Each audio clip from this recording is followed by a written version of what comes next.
এক বুড়ি সারাদিন কাম করে এক গামলা আটা পাচ্ছে। কয় গামলা আটা? বুড়ির বাড়ির সন্তানগুলো না খেয়ে আছে, ওই আটা নিয়ে বুড়ি বাড়িতে আসতেছে। আটা নিয়ে বুড়ি কোথায় আসতেছে? বাড়িতে আসতেছে। ওই সময় একটা জাহাজ নদীতে আসতেছে, গোটা জাহাজ ভর্তি খাবার। কিন্তু হঠাৎ জাহাজের তলা ফুটে হয়ে গেছে। ওই জাহাজের তলা দিয়ে পানি উঠতেছে। তো জাহাজের লোকেরা সবাই বলছে আল্লাহ আল্লাহ আল্লাহ, ও দরদে আল্লাহ, এই যে জাহাজ, খাদ্য ভর্তি জাহাজ, এই জাহাজ যদি কিনারায় ভেড়ে, তাহলে যত খাবার আছে আমরা সব দান করবো। আর সদকাতু তারুদ্দুল বালা, দান সদকা বালা মুছে দূর করে দেয়। ওরা দেখতেছে আমরা জীবনই মরে যাবো, তাহলে এই জাহাজ ভরা খাবার দেখি হই। যদি আল্লাহ বাঁচায় তাহলে আমরা সব দান করব। তখন আল্লাহ বাতাসে কাছে যারে বাতাস যা, ওই বুড়ির আটা গুলা সব নিয়ে আসা ওই জাহাজের তলাত লাগে দিয়ে। বুড়ি মাথার করে গামলা নিয়ে আসতেছে, হঠাৎ একটা ঘূর্ণিঝড় আসে ভাই, অন্য কিছু হয়নি, খালি আটা গুলা গেছে। ঘুর ঘুর ঘুর ঘুরে আটা গুলা সব নিয়ে জাহাজের তলাত দিচ্ছে। বুড়ি তো এখন সেই রাগ, আল্লাহ তোমার আক্কেল নাই, 2 দিন হলো আমার সন্তানগুলো না খেয়ে আছে, সারাদিন কাম করে আটা নিয়ে বাড়ি যাচ্ছি, আর সেই আটা তোমার বাতাস নিয়ে গেল। এই বাতাসের বিচার হল। এখন আল্লাহর কাছে কয়, আল্লাহর বিচার কি করে? আমরা কিন্তু বিপদে পড়লে কয় তোর বিচার আল্লাহ করবি রে, একথা পাইতে হয় না। বুড়ি কান্দের রায়, ছোট্ট সুলাইমান রাস্তা ডাক দেয়, বলে বুড়িমা কান্দেন কেন? আল্লাহর বাতাস আমার আটা নিয়ে গেছে, আল্লাহ বিচার দিচ্ছে, আল্লাহ কি করে? সুলাইমানকে আল্লাহ বিচার দেওয়া লাগবে, আল্লাহর এক নবী আছে আপনি জানেন না? বলে আল্লাহর নবী কে? কয় হ্যাঁ বাপ, আমার বাপের কাছে যান। তো এখন বুড়ি দাউদ নবীর কাছে যা বলতেছে, ওগো আল্লাহর নবী, আমি সারাদিন কাম করে 2 দিন হলো আমার সন্তানগুলো না খেয়ে আছে, আটা নিয়ে আসতেছে, আল্লাহর বাতাস আটা চুরি করে নিয়ে গেছে। অন্য কিছু হয়নি, খালি গামলা আছে, কিন্তু গামলার আটা নেই। তো বিচার চাই। দাউদ নবী বলতেছে 2 বস্তা আটা দে। কারণ দাউদ নবী তো জানে বাতাসে নিয়ে গেছে, কি বিচার করবে? বুড়ি 2 বস্তা আটা দেয়, খুশি হয়ে গেছে। এক গামলা কাছে 2 বস্তা আছে, তা আটা 2 বস্তা। দাউদ নবীর কাছে বুড়ি মানুষ তো পারবি না, একজন মজুরির কাছে যা, কান্দ তো দিয়ে যা। সুলাইমান নবী, বুড়িমা খবর কি? কয় বা তোর কথা শোনা ভালোই হলো রে, এক গামলা গেল, 2 বস্তা খাচ্ছি। সুলাইমান কয় না না, এটা বিচার হয়নি তো। চলো, ওই কুলি কো লিয়ে গেছে, বুড়ি কো লিয়ে গেছে, যে বাবা বলতেছে বাবা কি বিচার করলেন? আল্লাহ বলেছেন ইন্নাল্লাহা ইয়ামুরুকুম আন তুআদ্দুল আমানাতি ইলা আহলিহা ওয়া ইযা হাকামতুম বাইনান নাস আন তাহকুমু বিল আদল। ধরে বলেন সুবহানাল্লাহ। যে বাতাস আটা নিয়ে গেল, সেই বাতাসের বিচার না করে আপনি বাইতুল মাল থেকে 2 বস্তা আটা বুড়িকে দিলেন, এইটা বিচার হলো না? দাউদ কয় বেটা তুই ছোট মানুষ, তুই কি বুঝিস রে? বাতাস আটা লেগেছে, আমি কি করবো? তখন সুলাইমান বলতেছে আপনি কার? তো বলতেছে আমি আল্লাহর। বাতাস কার? আল্লাহ। তা আপনি যদি আল্লাহর হন, বাতাস যদি আল্লাহর হয়, তো বিচার হবে না?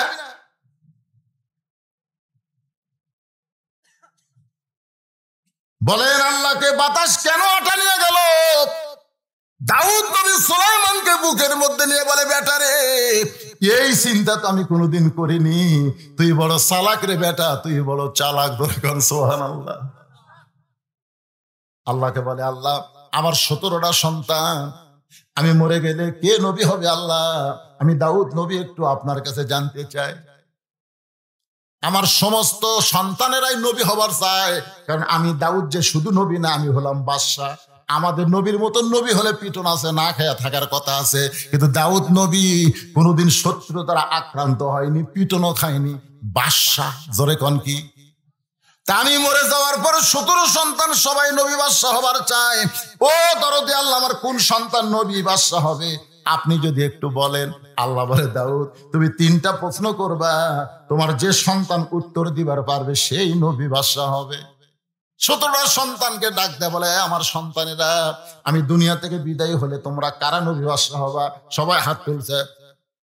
দাউদ বলতেছে সবাই হাত তুললে হবে না, 3টা প্রশ্ন করব, উত্তর যে দিবার পারবে সেই হবে আল্লাহর নবী। সন্তানগুলো বলে বাবা কি প্রশ্ন?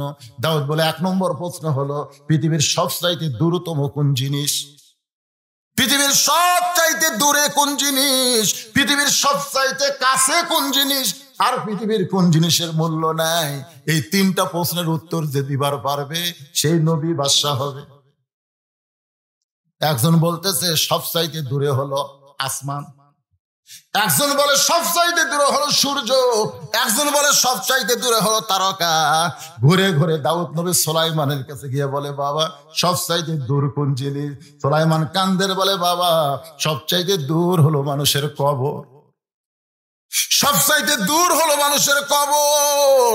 মন চাইলে আসমান দেখা যায়, সূর্য দেখা যায়, তারকা দেখা যায় গো বাবা, কিন্তু আমার বাড়ির পাশে যদি আপনার কবর হয় আমি শত চেষ্টা করলেও আর আপনাকে দেখতে পাবো না। আমার কাছে সবচাইতে দূরে হলো মানুষের কবর। আল্লাহ কয় দাউদ রে 1 নম্বর প্রশ্নের উত্তর সঠিক দিয়েছে।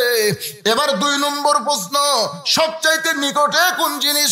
এক ছেলে বলতে সবচাইতে নিকটে হলো আমার চোখ, আরেকজন কয় কান, আরেকজন কয় মাথা, আরেকজন কয় সবচাইতে নিকটে হলো আমার মুখ। এক একজন এক এক কথা বলে। দাউদ নবী বলে সুলাইমান সবচাইতে নিকটে কোন জিনিস বাজান? সুলাইমান বলে সবচাইতে নিকটে হলো মানুষের মৃত্যু, সবচাইতে নিকটে হলো মানুষের মৃত্যু। কে কখন মরবে আমরা কেউ জানি না, আমি তো জানি বাবা সবচাইতে নিকটে হলো মানুষের মৃত্যু। যারা এখানে এসেছি ভাই, আমাদের সবচাইতে নিকটতম কোন জিনিস? আল্লাহ ডাক দেয়া বলে দাউদ সুলাইমানের 2য় উত্তর সঠিক হয়ে গেছে। এবার সবচাইতে কোন জিনিসের মূল্য নাই? একজন বলতেছে বাতাসের কোনো মূল্য নাই, আরেকজন বলতেছে মুখের কিছু মূল্য নাই, পানির কোন এক এক কথা কয়। দাউদ কয় সুলাইমান এখন তুমি বলো বাবা কোন জিনিসের মূল্য নাই? সুলাইমান কান্দের বলে বাবা মানুষ মরে গেলে ওই দেহের কোনো মূল্য নাই। বাবা আপনি যদি মরে যান সবাই তাড়াতাড়ি বলবে দাফন কর, সবাই তাড়াতাড়ি বলবে দাফন কর, দেরি করিস না। মানুষ মরে গেলে ওই দেহের কোনো মূল্য থাকে না। আল্লাহ বলে দাউদ সুলাইমানের উত্তর সঠিক হয়ে গেছে। সুলাইমান বলে আল্লাহ বাইতুল মাল থেকে 2 বস্তা আটা আমার বাবা বুড়িটা দিছে, বুড়ি খুশি হয়ে যায়।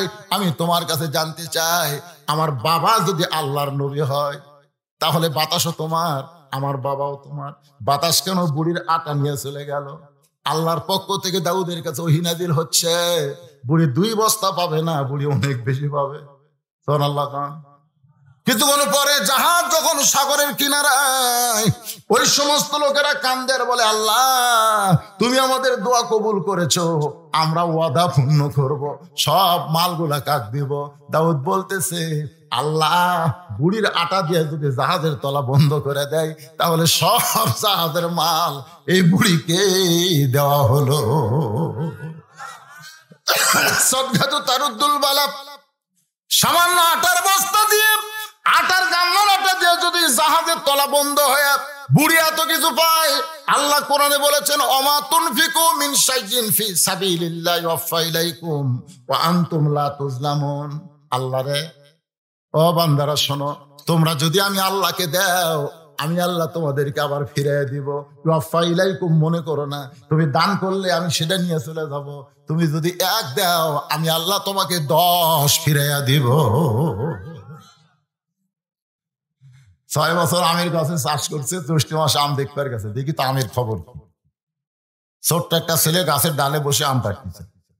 বাগানের মালিক কয় আমি খাইনি, পরিবারের কেউ খাইনি রে, আর তুই আমার গাছের আম পাড়তেছিস, তোর বাপ হোক যাবে হিসাব দেবো রে। ছেলে খালি মুসকে মুসকে হাসে। বাগানের মালিক বলে হাসিস কেন? বলে হাসার কারণ হলো বাপ হোক কোথায় খুঁজবার যাবে, আমার বাবাও আর এক গাছে চড়ছে, আখায় দেখে ওর বাপ খালি আম পাড়ে আর বস্তা ভরা। বাগানের মালিক গাছের নিচে বসে কান্দে গেল চয়, বিচার দেবো কার কাছে? বেটাও চোর বাপও চোর। এই বাংলাদেশের বিচার না, শেষ বিচার। ধরে বলেন কি বিচার? সেই বিচারের হাইকোর্টেতে, সেই বিচারের হাইকোর্টেতে তিনি আমায় করবেন পার। আমি পাপী, তিনি জামিনদার। আল্লাহ যখন হাকিম হইয়া আমাদের আসামি বানায় বিচার শুরু করবেন, ওই সময় আমাদের নবী উকিল হবেন, ব্যারিস্টার হবেন, আমাদেরকে জামিন করে জান্নাতে পৌঁছায়া দিবে। এমন নবীর উম্মত হওয়াতে খুশি না বেজার? তাহলে আর একবার বলে আলহামদুলিল্লাহ। এখন ইন্না লিল্লাহ যে কোরআন থেকে ওয়াজ হবে, সে কোরআন সম্পর্কে 3টা স্বীকারোক্তি দেওয়া লাগবে। দেখেন তো দেওয়া যায় কিনা। 1 নম্বর স্বীকারোক্তি হলো এই কোরআনে কোনো সন্দেহ। যারা বলতেছেন না, না 2 কান্দর 2টা ফেরেশতা আছে না? আপনারা যারা মুখ বন্ধ করে আছেন, ডান কান্দের ফেরেশতা নাই যারা কছে, সাথে সাথে তো লিখছে নাকি, তো বাম কান্দের ফেরেশতা যারা মুখ বন্ধ করে আছে, আল্লাহ কি লেখলো? এই যে জবানই খুললো না। আল্লাহ কয় ওই জবান না খুললে কি হয়? আমি বলতেছি লেখ। তো বাম কান্দের ফেরেশতাকে কি লেখবো? আল্লাহ কয় লেখ বোবা শয়তান, বোবা শয়তান। যারা কোরআনের পক্ষে কথা বলবে না, এরাই হলো দুনিয়ার বোবা শয়তান। জোরে বলেন কথা ঠিক কিনা? কোরআনের পক্ষে কথা বলা দরকার আছে না নাই? এই কোরআনে কোনো সন্দেহ, এই কোরআনে কোনো ধোঁকা, এই কোরআনে কোনো গোজামিল। মাশাআল্লাহ। সেই কোরআন থেকে এখন ইজাব আসাবাতুহুম মুসিবাতুন ক্বালু ইন্না লিল্লাহি ওয়া ইন্না ইলাইহি রাজিউন।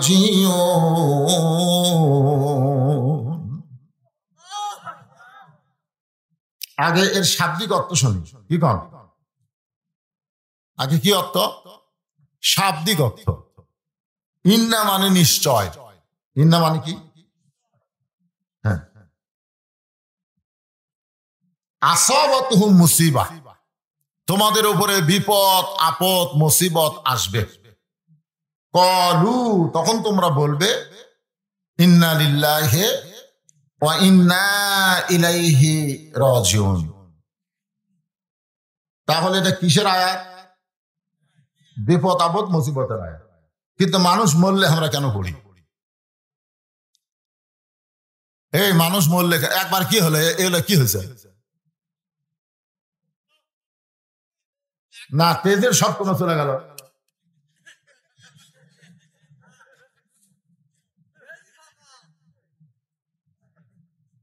না তেজর থেকে সব গেল, ব্যবহার কিরে?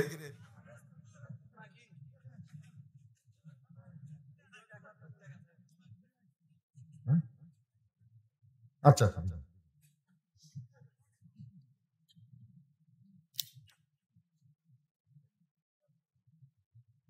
আমি বাংলাদেশের বহু আলেমকে জিজ্ঞাসা করছি, মানে আমার মতো যারা বক্তা, আমার যারা শিক্ষক, তাদেরকে আমি জিজ্ঞাসা করছি যে এই আয়াতটা হলো বিপদ আপদ মুসিবতের সময় আল্লাহ পড়বার বলছে, তো মানুষ মরলে আমরা কেন পড়ি?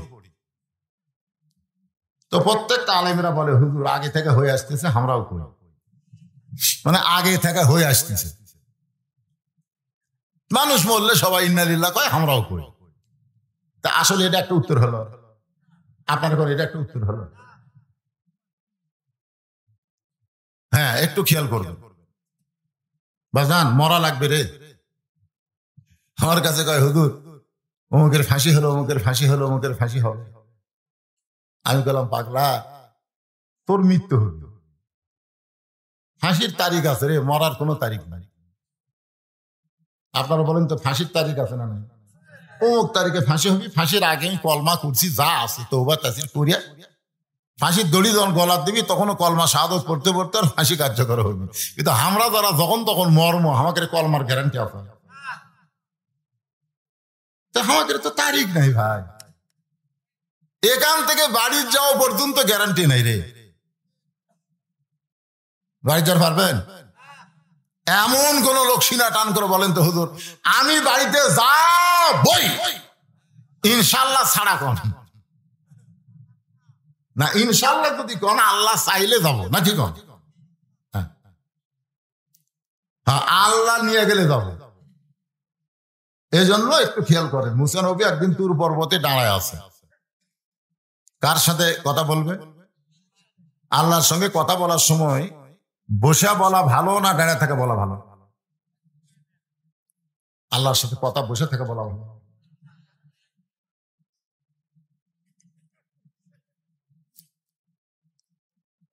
হ্যাঁ, খুব খেয়াল করবেন, যখন ইমাম সাহেব কেরাত বলে এটা কি বসে থেকে কয় না খাড়াই থেকে কয়? কোরআন কার কথা? তাহলে বসে ইমাম যদি দাঁড়ায় থেকে কেরাত কয়, তাহলে যারা মুসল্লি তারা কি বসে থেকে শুনবি? তারকেও দাঁড়ায় থেকে শুনতে হবে। এই জন্য আল্লাহ বলেছে কুমু লিল্লাহি কানিতিন, দাঁড়াও লিল্লাহি, আল্লাহর জন্য। খবরদার সিয়াল লিয়ে মসজিদের বারান্দা যাস না। মুয়াজ্জিন বলতেছে কত কামাতে সালাম, কত কামাতে সালাম, ওই হেলান দেবো যা। কত কামাতে সালাম মানে কি? অবশ্যই নামাজে দাঁড়াও, আর ওই হেলান দেবো যা। ফেরেশতারা আল্লাহ এই শালা শয়তান 10 বাজালিয়া গোটা তিলকপুর ঘুরলো। অটো ভ্যান গুলো চাষা ভ্যানত চড়েন, আমার টাকার দাম নাই, হেঁটে হেঁটে বাড়িতে আসলো, আর মসজিদে এসে সিয়ারত বসলো। এই শালাকে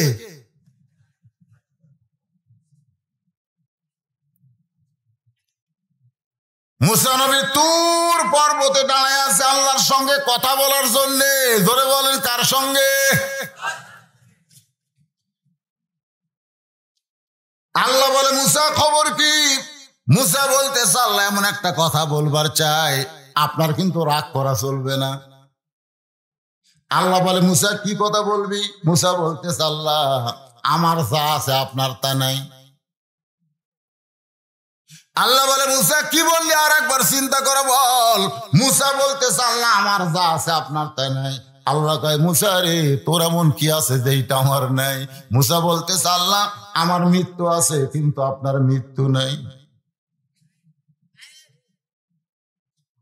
আমার মৃত্যু আছে কিন্তু আপনার মৃত্যু নাই।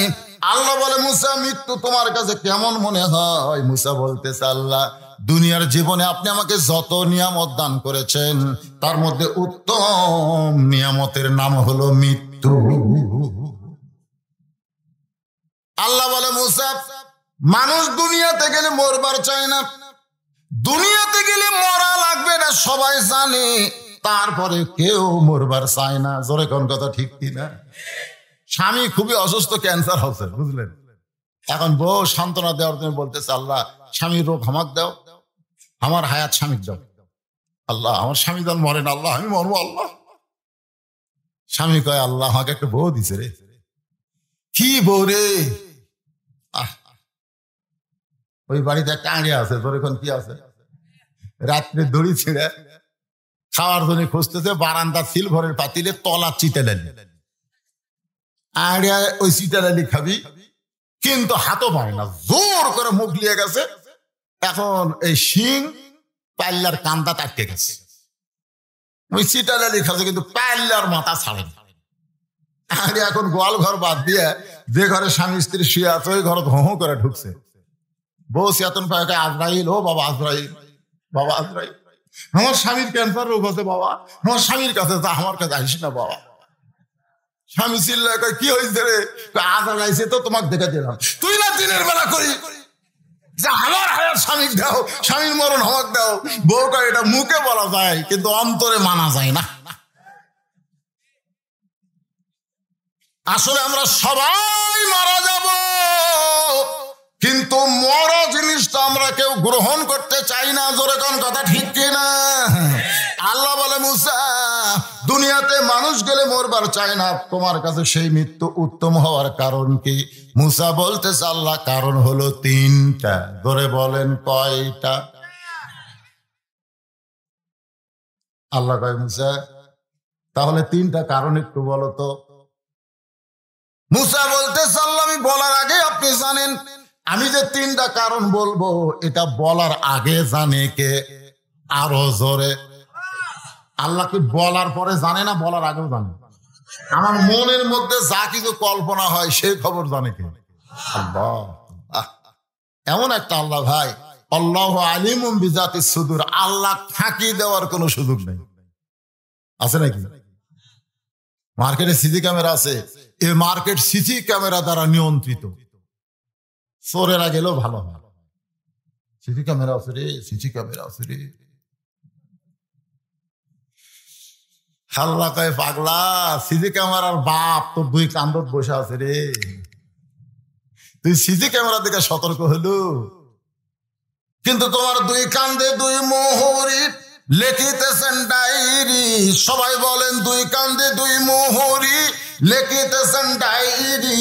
দলিল দেখে রায় দিবে, টাকা পয়সার নাই কারবার। তার মানে কি বোঝা গেল? আমি যা কিছু করি সবকিছু ফেরেশতারা লেখে কি লেখে না? দরজা জানলা বন্ধ করে যদি অন্যায় করি আল্লাহ দেখে, ফেরেশতারাও। খেয়াল করবেন, গল্প করতেছেন, কেউ দেখেনি ভাই, কেউ দেখেনি। একটু মনোযোগ দিয়ে কথাগুলো শুনবেন। আল্লাহ বলে মুসা আমি জানার পরেও জানতে ভালোবাসি। আমি আল্লাহ জানার পরেও জানতে ভালোবাসি, কারণ আল্লাহ মানুষকে এত ভালোবাসে যার কারণে জানার পরেও জানতে ভালোবাসে। আমরা যেখানে কোরআনের মাহফিলে আইছি আল্লাহ জানে কি জানে না? কিন্তু এখানে অসংখ্য ফেরেশতা কেন পাঠায় দিছে? কি জন্য ফেরেশতা পাঠাইলো? আমরা সারাদিন কত পাপ করি, কত নেকি করি, সব আল্লাহ জানে। তারপরেও দুইটা কান্দে ফেরেশতা কেন দিল? এগুলো দেওয়ার পেছনে কারণ আছে না নাই? এই কারণগুলো কি আপনারা জানেন? না জানলে বলবেন জানি না। জানেন? আজকে জানাম। কারণ আমি আর সামনে আগামীতে ওয়াজ না করার সিদ্ধান্ত নিয়েছি। এটা ফেসবুকেও দিছি আমি। কারণ আমি এত অসুস্থ ভাই, অসুস্থর কারণে আমার রক্তের প্লাটিলেট একবারে থাকা লাগবে কমপক্ষে 1.5 লাখ, সেটা হয়ে গেছে 39,000। ডাক্তার আমাকে বলছে যদি ওয়াজ করে আপনার সংসার চলা লাগে তাহলে রাস্তায় বসে থাকে ভিক্ষা করে, দয়া করে ওয়াজটা বাদ দেন। তা আমি আমার জীবনের শেষ ওয়াজ মনে করে আপনাকে ভবানী করেছি।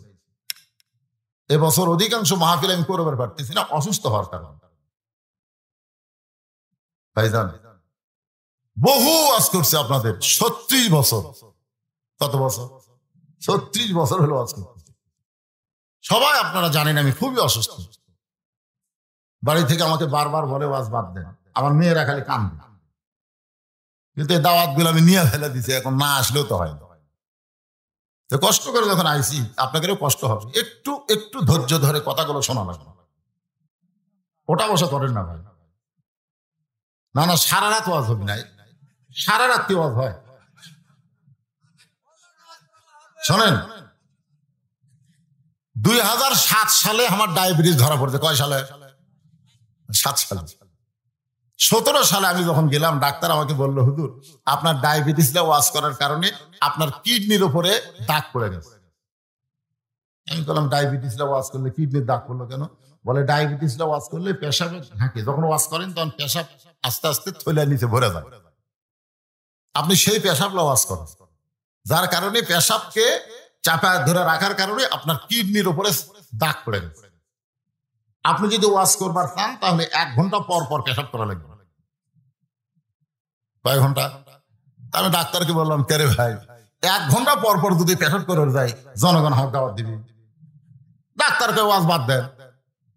বিশ্বাস করেন ডাক্তারের কথা মতো ওয়াজ করবার আসে 1 ঘন্টা পরে আমার পেশাব লাগছিল, কিন্তু আমি কোরআনের উপরে হাত দিলাম, হাতে বললাম অনুনাজ্জিলু মিনাল কোরআনি মা হুয়া শিফা ওয়া রাহমাতুল লিল মুমিনিন। আল্লাহ তুমি বলেছো কোরআন যাবতীয় রোগের ঔষধ, আমি সেই কোরআনের ওয়াজ করতেছি, পেশাব লাগলেও আমি উঠবো না।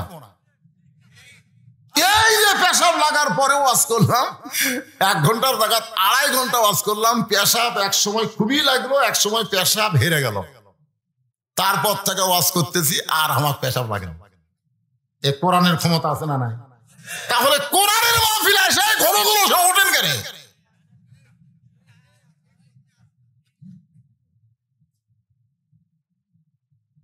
পেশাব লাগার পরেও পেশাব বন্ধ করে আল্লাহর রাস্তে কোরআনের মহব্বতে আসরেন।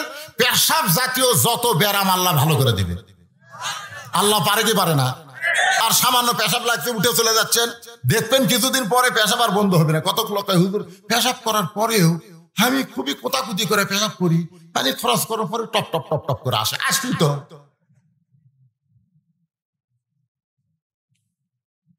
হ্যাঁ, একটু ধৈর্য ধরেন বাজার, বেশি লম্বা ওয়াজ না, জীবনের শেষ ওয়াজ মনে করে, আমারও শেষ আপনাকেও শেষ মনে হবে। একটু মনোযোগ দিয়ে শুনবেন। ইন্না লিল্লাহর উপর ওয়াজ হচ্ছে। ইযা আসাবাতুহুম মুসিবাতুন ক্বালু ইন্না লিল্লাহি ওয়া ইন্না ইলাইহি রাজিউন।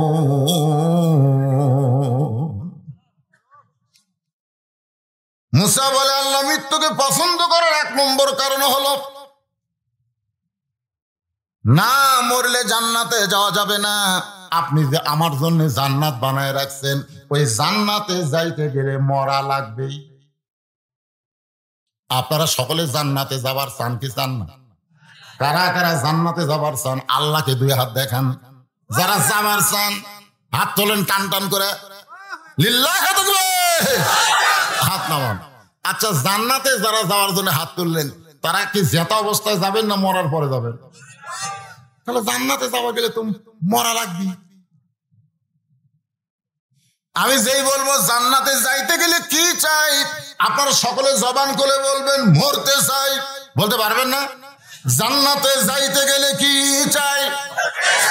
আরো জোরে জোরসে বলুন।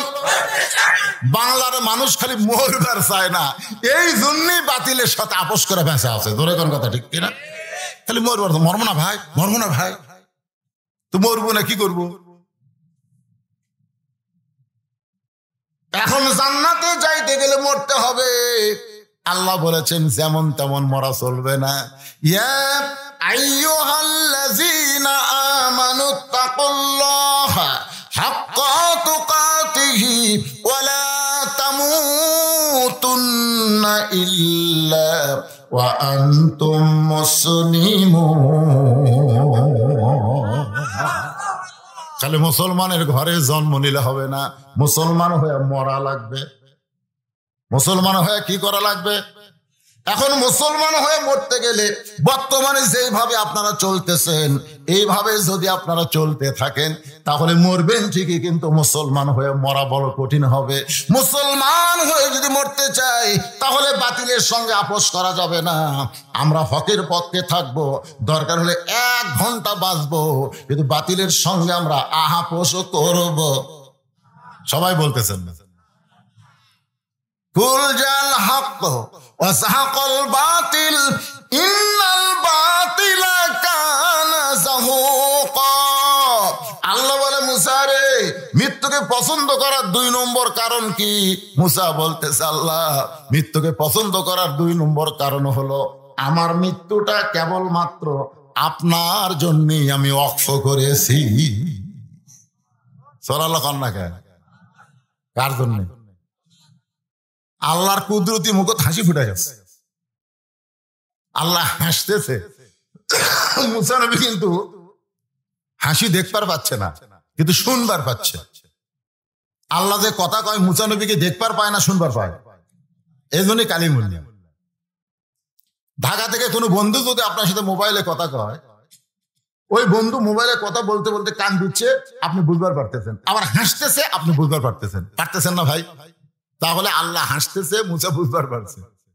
মুসা কে আল্লাহ আপনি হাসেন কে? আল্লাহ কয়, মুসা তুই খুব চালাক রে, তুই খুবই চালাক। মানে যত নবী আল্লাহ দুনিয়াতে পাঠাইছেন সমস্ত নবীরা হলো বুদ্ধিমান। ধরে কারণ সমস্ত নবীরা কি? সমস্ত নবীরা বুদ্ধিমান। আর চালাক নবী জোরে কন 2 জনে যে জানে। কয়জন? 2 জন। না দাউদ ভাই মনে ভুলে গেছে। আমার হাসান হোসাইনের ওয়াজ শোনেননি? ওই ক্যাসেট আছে। না হারুন কে হবে রে বাবা, আমি না ক্ষতি আর আগে ভাগে কর। আরে আমি বলবো তো, না তো ভুলে গেছে, তো ভুলে গেলে হবে তাই? এই যে মাদ্রাসার বাচ্চারা সকালে মুখস্থ করে রাত্রে ভুলে যায়, আবার রাতে মুখস্থ করে সকালে আর মনে নেই।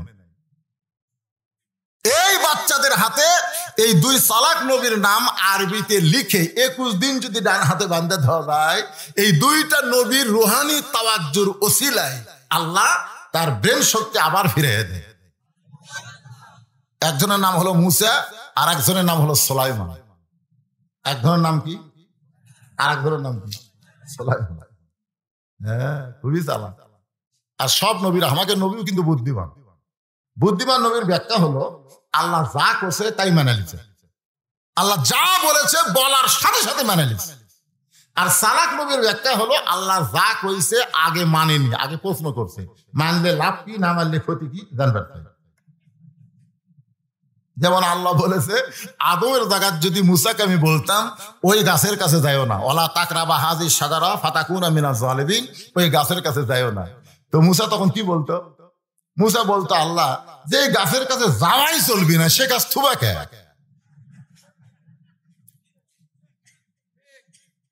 এটা হলো চালাক নবীর ব্যাখ্যা। আর আদম নবী বুদ্ধিমান দেখে কিছুই কয়নি, কিন্তু মুসা হলে কি বলতো? যাই যাবি না, ওটা থিয়া লাভ কি? তাহলে চালাক নবী কয়টা?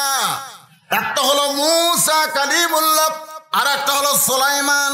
এই দুইটা নবীর নাম ডান হাতে 21 দিন যদি বেঁধে দেওয়া যায় আরবিতে লিখে, তার স্মরণ শক্তি আল্লাহ ফিরাই দিবে। এই দুইটা নবীর রুহানি তাওয়াজ্জুর ওসিলায় ধরে কান সুবহানাল্লাহ। আল্লাহ কয় মুসা তুমি খুব চালাক। মুসা কয় আল্লাহ কি চালাকি করলাম? আল্লাহ বলে মুসা রে, আমার জন্য যারা মরবে, তুমি যে বললা আমার মৃত্যুটা আপনার জন্য অক্ষ করেছি, ও মুসা শোনো, আমি আল্লাহর জন্য যারা মরবে তারা মরবে না।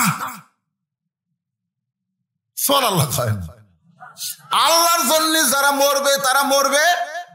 এ কথা বলেছেন আল্লাহ কোরআনে, ওয়ালা তাকুলু লিমান ইউকতালু ফি সাবিলিল্লাহি আমওয়াতুন বাল আহইয়াউ ওয়ালাকিন লা তাশউরুন।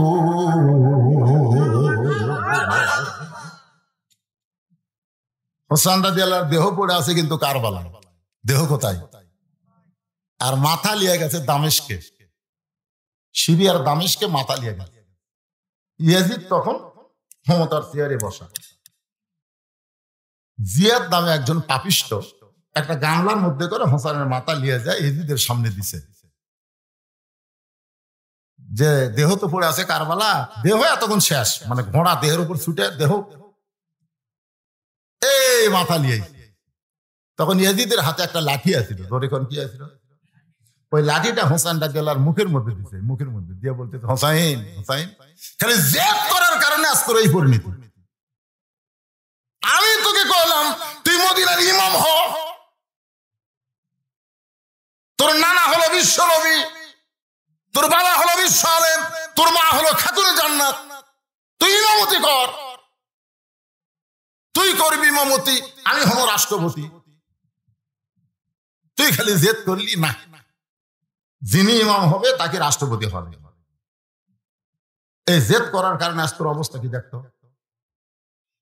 আমি ক্ষমতার চেয়ারে বসে আছি, আর তোমার অবস্থা কি? তোর অবস্থা কি? দেহ পড়ে আছে কারবালায়, আর মাথা চলে আসলো দামেস্কে। মুখের মধ্যে লাঠি দিয়ে যখন এরকম তাচ্ছিল্য করে কথা বলতেছে, হাজার হাজার মুসলমান এজিদের সামনে সবাই মাথা নিচু করে বসে আছে, সবাই কাঁদতেছে, মাথা নিচু করে, জবান খুলতেছে না। কি খুলতেছে না? কারণ জবান খুললি, জবান খুল, জোরে কন না, হ্যাঁ জোরে কন না, হায় হায় রে, মাথা নিচু করে সবাই কাঁদতেছে, কেউ জবান খুলতেছে না। এমন সময় 80 বছরের একজন বুড়ো সাহাবী, নাম হলো আনাস ইবনে মালিক। সুবহানাল্লাহ কোন? কত বছর? 80 বছরের একজন বুড়ো সাহাবী লাঠিতে ভর দিয়ে দাঁড়াইছে। লাঠিতে ভর দিয়ে দাঁড়ায় বলে, ইয়াজিদ, মুখে যা আসে তা বলতে পারো না। যে হোসেনের মুখে তুমি লাঠি ঢুকাইছো সেই হোসেনকে তুমি চিনো না। যদি তুমি চিনবার পারতা তাহলে এইরকম বেয়াদবি তুমি করতে না। আনাস বলতেছে, আমি একাধারে 10 বছর নবীর খাদেম ছিলাম। নবী ফরজ নামাজগুলো মসজিদে পড়তেন, সুন্নত নফল নামাজ নবী ঘরে পড়া পছন্দ করতেন। আপনারা ঘরকে গোরস্থান বানাবেন না। আপনারা বলেন তো, জুমার ফরজ নামাজ 2 রাকাতের পরে 4 রাকাত নামাজ আছে না নাই? আল্লাহ রাসূল বলেন, মসজিদে তুমি যদি পড়ো তাহলে 4 রাকাত পড়া লাগবে, আর মসজিদে না পড়ে তুমি যদি বাড়ি পড়ো তাহলে 2 রাকাত পড়লে 4 রাকাতের সমান সওয়াব আল্লাহ দিয়া দিবে। তার মানে কি বোঝা গেল? বাড়িকে গোরস্থান বানানো যাবে না, বাড়িকে কবরস্থান বানানো যাবে না। বাড়িতে সুন্নত নফলের দরকার আছে না নাই? আনাস বলতেছে, আমি দাঁড়ায় আছি নবী নফল নামাজের সেজদায়। প্রত্যেকে ওই হোসেন যার মুখে তুমি লাঠি ঢুকাইছো, ওই হোসেন প্রত্যেকে দৌড়ে এসে নানার পিঠে লাফ দেয়, ছোড়া বলতে, চল ঘোড়া চল, চল ঘোড়া চল, চল ঘোড়া চল, ঘোড়া চল। আমি আনাস আশ্চর্য হয়ে গেলাম। নবী নামাজের সেজদায় আর হোসেন বলে, চল ঘোড়া চল। আমি আস্তে করে হোসেনকে নবীর পিঠ থেকে যখন নামাবার চাই, আল্লাহ নবী নামাজ পড়া অবস্থায় ইশারা করলেন। আমি হোসেনকে না নামায়া যখন সরে আসলাম, কিছুক্ষণ পরে হোসেন বলতেছে, যে ঘোড়া চলে না সে ঘোড়ার পিঠে বসে আমার লাভটা কি? এই বলে ছোট্ট হোসেন যখন রাগ করে ঘর থেকে বের হয়ে যায়, নবী নামাজ শেষ করে যখন বসে বললেন, আমি বললাম, ইয়া রাসূলুল্লাহ, হোসেন আপনাকে ঘোড়া বানায় কত বড় বেয়াদবি করলো। আমি নামাবার চাইলে আপনি নিষেধ করলেন। রাসূল বলে, আনাস রে, তুমি নামানোর আগে আমি নামাবার চাইছিলাম, কিন্তু নামাজের মালিক আল্লাহ বলে, হাবিব, আমার নামাজের কারণে আপনি হোসেনকে পিঠ থেকে নামাবেন না। আপনি যেমন হোসেনকে ভালোবাসেন আমি আল্লাহ তেমন ভালোবাসি। আপনাকে ঘোড়া বানাইছে, আমি আল্লাহর বড় ভালো লাগতেছে। আনাস চিল্লায় বলে, যে হোসেন নবীরে ঘোড়া বানার কাছে যাই, আমার মা বলেছে, তোর নানার কাছে যাস না বাবা, তোর নানা ক্ষুধার জ্বালায় পেটে পাথর বাঁধা আছে। ও নানা, আমি তোমার কাছে যাব না, তোমার পাশে যে সাহাবী বসে আছে এই বেটা কিন্তু আমি ছাড়বো না।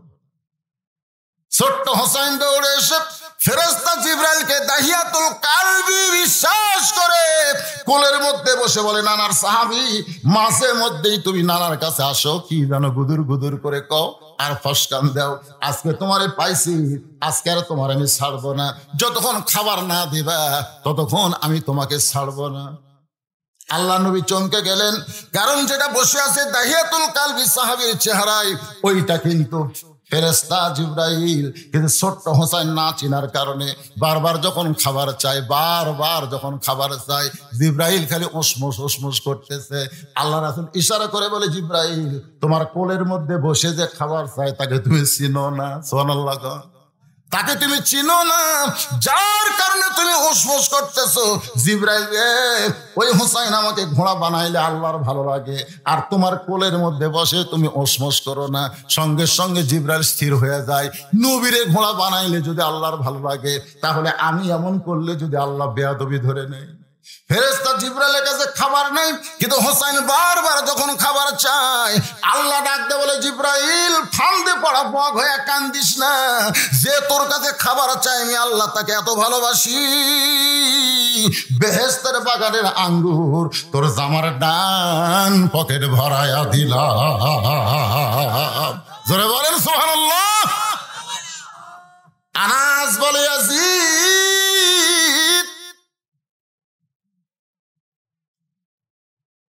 কি কয়? আচ্ছা আচ্ছা, ও সুলাইমান নবীর তালাকের ঘটনাটা শুন।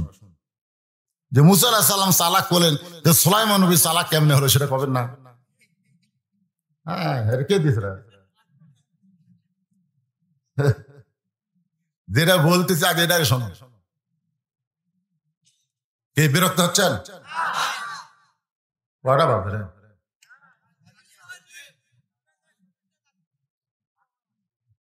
আশ্চর্য যে আমি যে আয়াতে কারিমা তেলাওয়াত করলাম সেটা বুঝাচ্ছি যে আল্লাহ রাস্তায় যারা নিজের জীবনকে অক্ষ করে দেয় আল্লাহ বলেছে তারা মরবেই না। সুবহানাল্লাহ কর না কেন? আর ইয়াজিদ কি বলতেছে? আমি ক্ষমতার চেয়ারে তুই শেষ। এইটা বোঝানোর জন্য বলতেছে, একটু শোনেন। এখন ফেরেশতা জিবরাইল দাহিয়াতুল কালবি সাহাবীর চেহারায় পকেটের ভিতর থেকে আঙ্গুর বার করে হোসেনের 2 হাত ভরে দিয়েছে। সুবহানাল্লাহ। নবী চমকে উঠছে, নবী চমকে উঠছে যে ফেরেশতা জিবরাইল আঙ্গুর পালো কোথায়? এলকা করে ইশারা করে জিবরাইল বলতেছে, ইয়া রাসূলুল্লাহ, আল্লাহ আপনার নাতিকে এত ভালোবাসে, আমার কাছে বারবার খাবার চাওয়ার কারণে আল্লাহ জান্নাত থেকে আঙ্গুর পাঠাইয়া দিছে। হোসেন আঙ্গুর গুলো নিয়ে নবীর কাছে গিয়ে বলেন, না না, এই বেদব যেন আর না আসে, এই বেদব যেন তোমার দরবারে না আসে। তুমি ক্ষুধার জ্বালায় পেটে পাথর বান্ধা বসে আছো, মা কইল, আর তোমার সাহাবী পকেট ভরা আঙ্গুর নিয়ে বসে থাকে, এই বেদব যেন আর তোমার কাছে না আসে। যেই মাত্র বেদব কইছে নবী আমার চমকে উঠছে, এটা বেদব না রে পাগলা। মনে মনে চিন্তা করে সমস্ত ফেরেশতার সরদার। হোসেন বলে, না না, তুমি কি মনে করছো একলাই খাবো নাকি? ধরো না না, তুমি কয়েকটা আঙ্গুর নাও। নবীর হাতে কয়েকটা আঙ্গুর দিয়ে বলে, না না, তুমি আর আমি আঙ্গুর খাবো, তোমার সাহাবী চায় চায় দেখবে, এটা হতে পারে না। এই বলে দাহিয়াতুল কালবি মনে করে ফেরেশতা জিবরাইল হাতে কয়েকটা আঙ্গুর দিয়ে বলে, না না, তুমি আমার মুরব্বী, তোমার সাহাবী আমার মুরব্বী, তোমরা 2 মুরব্বী না খাইলে আমি কিন্তু খাবো না। তোমরা 2 মুরব্বী না খাইলে আমি কিন্তু খাবো না। নবী বারবার আঙ্গুর মুখে দিবার চাই। হোসেন বলে, না না, তোমার সাহাবীকে খাইতে বলো, ও বেটা আঙ্গুর দেখে কিন্তু মুখ দেয় না। নবী জানে ফেরেশতারা কোনোদিন খায় না, খাওয়ার নিয়মও জানে না, কেমনে খাবে, কিন্তু হোসেন ধরেছে বায়না, তোমরা 2 জন না খাইলে কিন্তু আমি খাবো না। অনেকক্ষণ পরে হোসেন বলতেছে, না না, তোমার সাহাবী একলা একলা আঙ্গুর খাবার চাই, এই জন্য তুমি আর আমি নিচে বলে দেখো রাগ করে খাই না। দেও না না, দাও, তোমার আঙ্গুর ফিরে দাও, আমিও খাবো না, তুমিও খাবা না, সব আঙ্গুর তোমার সাহাবীকে দিবার চাই। আল্লাহ ডাকতে বলে, জিবরাইল, আমি আল্লাহ হোসেনকে এত ভালোবাসি, আল্লাহ নবীকে এত ভালোবাসি, এই 2 জনকে ভালোবাসার কারণে দাহিয়াতুল কালবি সাহাবীর চেহারায় তোর হাতের আঙ্গুর গুলো খাওয়ার শক্তি আমি আল্লাহ তোরে দিয়া দিলাম। আনাস চিল্লায় বলে, ইয়াজিদ, যে হোসেনের কারণে আল্লাহ ফেরেশতা জিবরাইলকে আঙ্গুর খাওয়ায়, যে হোসেনকে আল্লাহ জান্নাত থেকে আঙ্গুর পাঠায় দেয়, আর সেই হোসেনের মুখের মধ্যে লাঠি ঢুকায়া তুমি বলতেছো হোসেন শেষ হয়ে গেছে। শোনো রে ইয়াজিদ, শোনো, হোসেন শেষ হবে না, কিয়ামত পর্যন্ত হোসেন জীবিত থাকবে, আর তুমি ইয়াজিদ দুনিয়াতে শেষ হয়ে যাবে। আপনারা বলেন তো, ইয়াজিদ আছে? আমার এলাকার একটা আকাশ, আকাশ হিন্দু, হিন্দু আকাশ, তার বেটা আমাকে দিচ্ছে, দোয়া করে দেন। আমি দোয়া লাগবে না, তোর বেটা আমার এজিদ থো। আমার কাছ থেকে এলাকায় হুজুর অভিশপ্ত এজিদ নাম শোনা, একটা হিন্দু পর্যন্ত তার সন্তানের নাম এজিদ থবি না। গোটা বাংলাদেশ খুঁজে দেখেন, ইয়াজিদের চরিত্রের মানুষ আছে, কিন্তু ইয়াজিদ নামের কোনো মানুষ নাই। জোরে কোন কথা ঠিক কিনা? আর প্রত্যেক পাড়ায় পাড়ায় হোসেন আছে না নাই? হ্যাঁ, মনে করতেছ ক্ষমতার চেয়ার পায়া হোসেনের দলের লোককে তোমরা হত্যা করবা, তারা মরে যাবি, তারা মরবি না রে, কিয়ামত পর্যন্ত তারা জীবিত থাকবে। জোরে কোন কথা ঠিক কিনা? মানুষের অন্তরে অন্তরে ইয়াজিদ যেমন শেষ হয়ে গেছে, আল্লাহ রাস্তায় যারা জীবন দেয় তারা মরে না। আল্লাহ বলে, মুসা, মৃত্যুকে পছন্দ করার 2 নম্বর কারণ, আমার জন্য তোমার জীবনকে অক্ষ করেছ, আসলে তুমি মরবা না। আমার জন্য যারা জীবন দেয়, আমি আল্লাহ বলেছি তারা কোনোদিন মরবে না। ধরে কর না সুবহানাল্লাহ। মুসা রে, মৃত্যুকে পছন্দ করার 3 নম্বর কারণ কি? মুসা নবী মৃত্যুকে পছন্দ করার 3 নম্বর কারণ বলবে, অত্যন্ত গুরুত্বপূর্ণ একটা কারণ, আমাদের সকলের জন্য শোনা বড় জরুরি ভাই। শুনবেন না? শুনবেন না? হ্যাঁ, বলবোই তো, কারণ আমার জীবনে শেষ হয়।